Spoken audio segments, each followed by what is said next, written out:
There are no wolves on Fenris. But there's some cool looking models.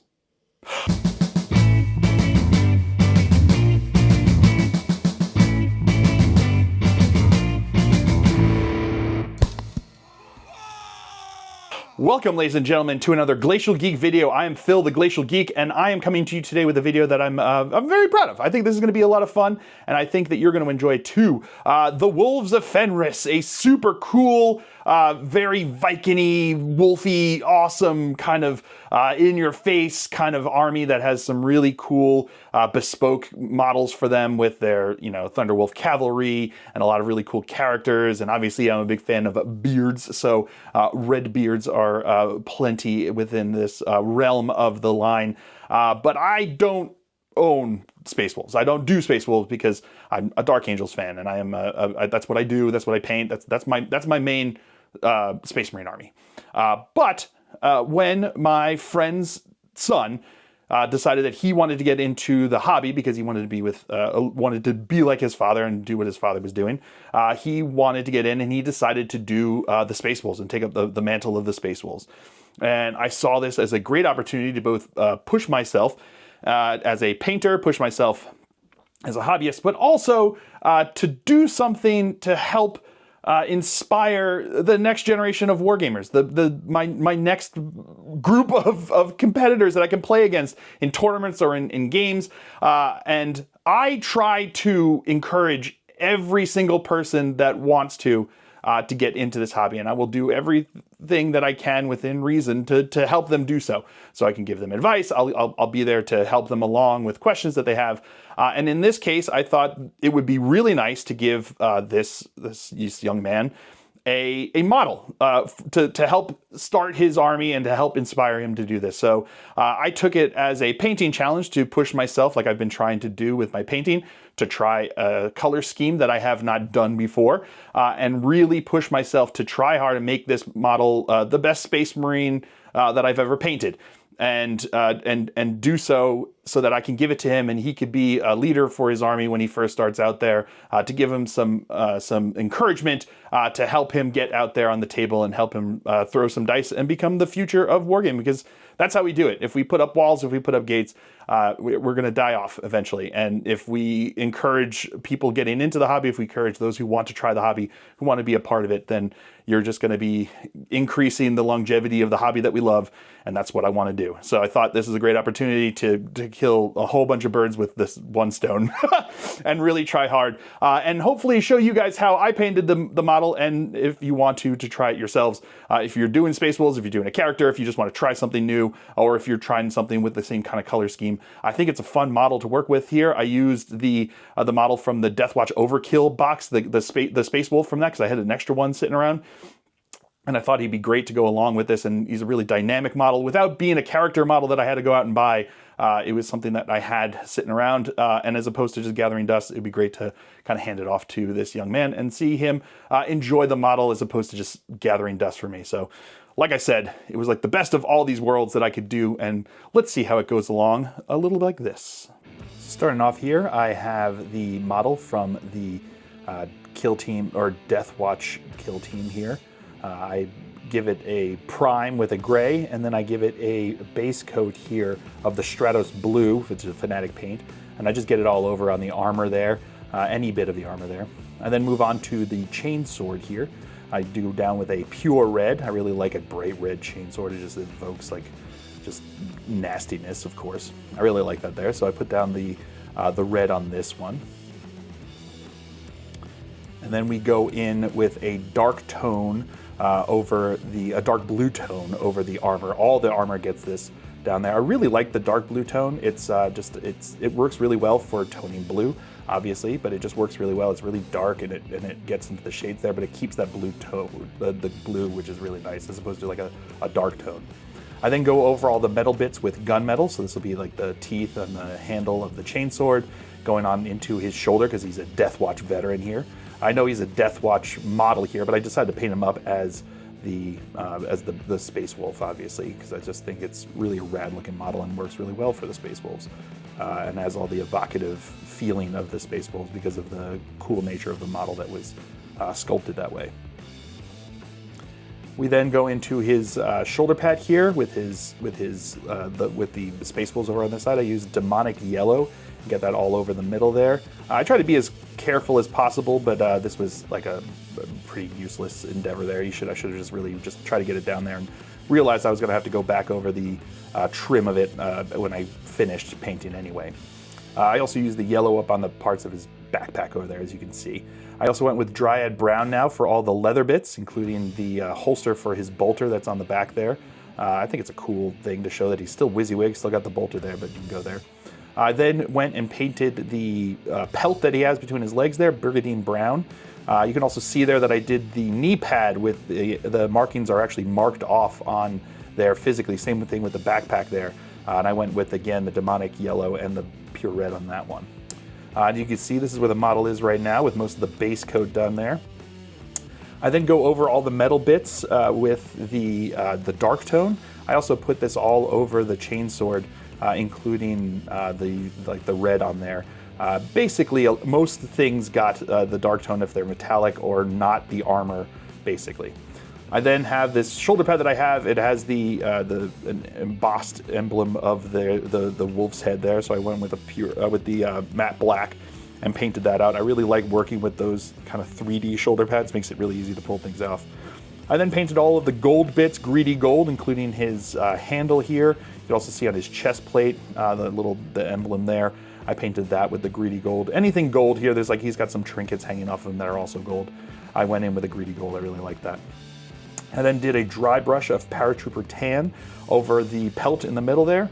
You'll see that I bounce around a lot, and mostly this is to allow myself to work with what's dry at the time and keeps me from having to sit too long. I then painted around the edges there of the pelt, managing to use the bony spikes there to give it like a bit more of a distinction there. I then used strong tone on all of the leather to wash that down. Again, I'm making this, I'm really trying really hard on this model. I want it to look really good because it's going to be a gift. But at the same time, I don't have to go super overboard because I know this is going to be a game model that he's playing with, or hopefully will be. I then went back here and did something I've never done before that I was really happy with how it turned out here. I used thinned down the Fire Giant Orange, with the speed paint, Fire Giant Orange speed paint with the speed paint medium. And gave myself like a nice thin working here, and then I went in and I basically just created a gradient up from the bottom of the shoulder pad, so it still just reads as yellow, but it just has that nice orange gradient up over there. I used some of this also on the parts on his shoulder, on his backpack, and also onto the knee pad as well. It gives a nice effect there without having to do too much work, which is great. I then highlighted some of the metal bits. I don't usually go and highlight metal bits, but I did highlight here with the mithril. Especially if you're making a gaming piece, I often find it's not necessary. It looks good anyway with just a wash. I used Raging Rose to highlight the red. Again, this is kind of a step that I took because it's going to be a gift. I also did it on the knee pad markings there to give them some distinction as well. Because it's going to be a gift, because I'm trying really hard. If this was going to be one of 1,000 guys that I was painting, I wouldn't bother with a lot of these highlights. Same here with the bright gold over the gold parts. I did wash all the gold parts with the sepia tone, which is a wash again from the Army Painter there. Check it out. I then went over the armor with Wolf Gray. So I kind of went with most of the big panels. Again, touching up the shoulder pad here where it kind of got a little messed up because of the speed paint and working with that. But anywhere that's not really in shadow, I went in with this Wolf Gray to give it more of a brighter look here and give him overall a more bright look. And I think it pops out, especially with that Stratos blue and the blue tone, dark blue tone inside there. I then did an edge highlight on a lot of places here with the frost blue. Again, if I'm doing like a whole army of these guys, I don't usually go in and worry about this. Any time that you're on a gaming table or anywhere else that's going to have directional light, which is what it's going to have, the natural light will give you a highlight on there, and it's going to look rad for what you're working with. But I wanted this to look good since it's a gift and he's supposed to be like a centerpiece here. I then did highlights on the leather with buffed hide. I used a scratchy movements with my brush here and keep it kind of gentle and keep it kind of light so that it gives the highlight, the edge highlight, the makes it pop. I can also go in and do some scratches on there to make it look like worn leather, like he's a veteran. Obviously a veteran here from the, if he's going to be working with the Death Watch, but makes this thing like it's something that's been with him through a lot of trouble there. And it works well to just give it character, give it dimension, and give it a little bit more of a grit to it, which is cool. I then highlighted the emblem on the shoulder pad with uniform gray. Again, this is something I don't usually do unless it's something cool and fun like this. Now let's do the head here. So I've got, I went with a really light Caucasian skin. So I went in with the pearl skin here, which is like the lightest of the Caucasian skin tones that you have in the Fanatic range there. I want him to be looking like he's, you know, been from a cold environment there, very Scandinavian. Of course, I did the hair there with molten lava, which is a darker red, darker orange there, and washed everything with the strong skin tone.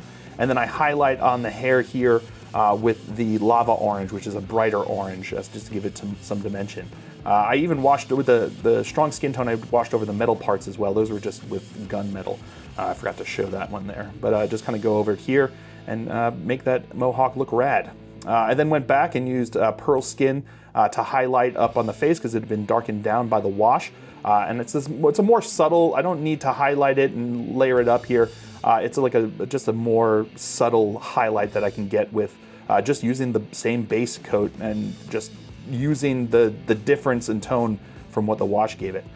Then we do the eyes. So this is something I've learned to do. I mix in some of the War Paints retarder. I did that with the white as well, with the matte white for the eyes, and then I went in and did the pupils there with the matte black. And here we have the final model. I think he looks super rad. He's possibly the best Space Marine that I have ever painted, and he's no longer in my possession. I really loved painting him. He's such a cool, fun model. Very dynamic, very evocative of the Space Wolves, and looks like he's ready to go out on the board and just start to tear through his enemies there. And I'm really happy. But there was one thing that I needed to change before I handed this off as a gift, because it seems he's very cool, but he's a little bit generic there, so maybe for a head swap.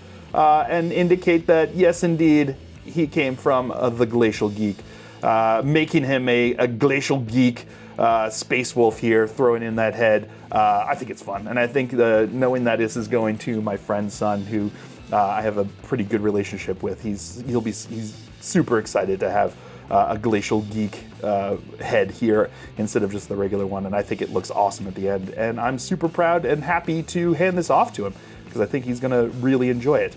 Oh, it's also worth mentioning that my friend has a daughter who I knew that it would cause a lot of strife in the household if I didn't give her a gift as well. So I painted up one of these second edition orcs because she's claimed her father's orc army as quote-unquote her own. So I painted him up there and used the kind of the color scheme that his army is, so that she had a model as well that came from Mr. Phil. And there you have it, the two models that I ended up painting, one for his son and one for his daughter, because I knew that if I was going to give a gift, the gift better not just cause strife in the family household. And I knew it would if I gave a gift to one of them and not to two of them, because that's just the way that children are. And I figured it was something that I could paint easy enough there with that orc, and it was a lot of fun to do anyway. So I was really happy to do so. And both of them love the models, and they've been walking around with them. They've had them, in their rooms and just been super excited to have them. And they inspired them, which is great, because that's what I want to do. And like I said, we have to look for the fun that we want to have in the hobby, and we need to exude that fun, and we need to encourage everyone around us to be a part of this, because the bigger the community gets, the better the community gets, because it brings in a whole lot of people that can be a lot of fun, and that could be a lot of really positive force into this hobby that we could all use. We could all use a fresh set of eyes onto something, otherwise become a little bit jaded. And it's always fun to see the people coming into it being super excited to start something new without having to carry all the baggage of decades of playing that we have, and to encourage that, and that helps fuel us to want to do more. So have you guys ever done any painting for a friend, for a family member, for someone in your community that you've wanted to do? Like, talk about it down below, because this is the kind of thing that, I know we don't usually like to toot our own horns, but it's a good thing. And I think that the more positive, the more that we can bring to this community, the more that we can help and share with each other, I think the better that we're all going to be at the end of the day. So let me know down below what you guys have done, and I'll, I like to hear stories about people helping each other and doing good things for each other. So I'd like to see that, and hopefully we can inspire each other to maybe do more and keep painting more and keep, creating more for each other and making us the awesome hobby and enjoyment and enterprise that it is for all of us. Also, I know I say this, I'm going to say this every time now because the Army Painter, I am part of the factory team, as you probably are all aware. But if you go to the Army Painter website and you order anything from their shop, if you use the code FactoryGeek5, you will get 5% off of your shipping, or 5% off, not your shipping, 5% off of your order. And if you're watching this when it first came out, they're doing a special where they're doing free shipping until June 8th. So if you get the free shipping, then you'll have the Factory Geek 5 to get yourself a discount there. It's a pretty good way to get yourself into some of the paints that I've used or some of the paints that you've kind of been looking at and wanting to do. So go check those out. And if you join my Patreon, there's actually a different code that will get you 10% off, but that has to stay behind with the Patreon. That's what they've told me. But I'm glad I was able to negotiate these deals to let you guys get a little bit of a benefit of me being part of the factory team, and it's not just all for me. So let me know down below what you want to do to help promote the positive nature of this community, who you're going to help out, what you want to do. Let me know if you're starting your own Space Wolf army, that you were kind of taking some inspiration from what I was doing here. And like I said a couple times, like this was a try-hard model. I really pushed myself to do more with this. This isn't like competition level try-hard, but it's definitely like an extra little more than I would do for necessarily baseline models. But doing it for characters, this is a great scheme to do for characters because it was relatively simple, relatively quick, but it still makes it look really rad from those extra little bits and steps that I took to make the effort. So let me know down below what you're doing with the Space Wolves, or if you're just joining along because you want to have fun, and that's totally cool because I really do that myself as well. So I hope you guys have all enjoyed this. I certainly have. I have been Phil, the Glacial Geek, as always, and until next time, stay safe and have fun.